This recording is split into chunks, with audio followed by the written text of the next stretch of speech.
Nangona urhulumente esenza konke okusemandleni ukuzisa ukutya eluntwini ngelixesha leLockdown, noko kunjalo ziyanda iimfuno zoluntu. Umbutho waseEersterus onceda abantu ngokutya kufuphi nasePitoli uthi inxalenye yoluntu ayikakufumani ukutya.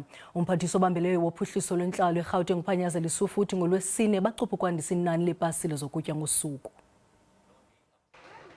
Litabi lemihla ngemihla kwiintsapho ezininzi kuba zingazi ukuba ziza kufumana phi okunye ukutya kulandelayo. Le meko ikhokelele ekubeni zande izicelo zabantu abafuna iipasile zokutya ngelithuba leLockdown. It has been a struggle to make ends meet. There's no really people that would look out for you. Some of the people would cook a pot of food and then come and provide for the little children around here. But for the elders, it's a struggle. There was nothing, no income. There wasn't somebody to deliver food or everything there. Okwangoku iipasile zokutya zijoliswa kubantu abangenandawo yakulala, kubantu abadala, kunamakhaya angenabazali akhokelwa ngabantwana. Kodwa noko kunjalo oku akwanelanga.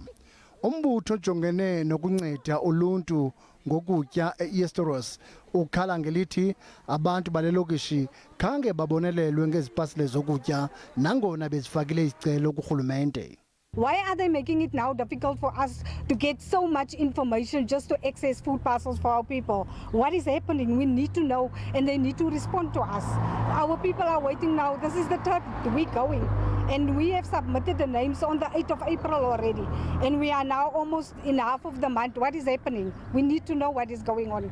Ngaphambili umphathiswa obambeleyo wophuhliso lwentlalo eRhawuteng uPhanyazela uthi ziipasile zokutya eziyi-2000 ezithe zasasazwa ngosuku. Ukwathembise ngakulonyusa elinani liye kuma-5,000. Akafumanekanga umasipala waseTshwane ukuba enze izwi.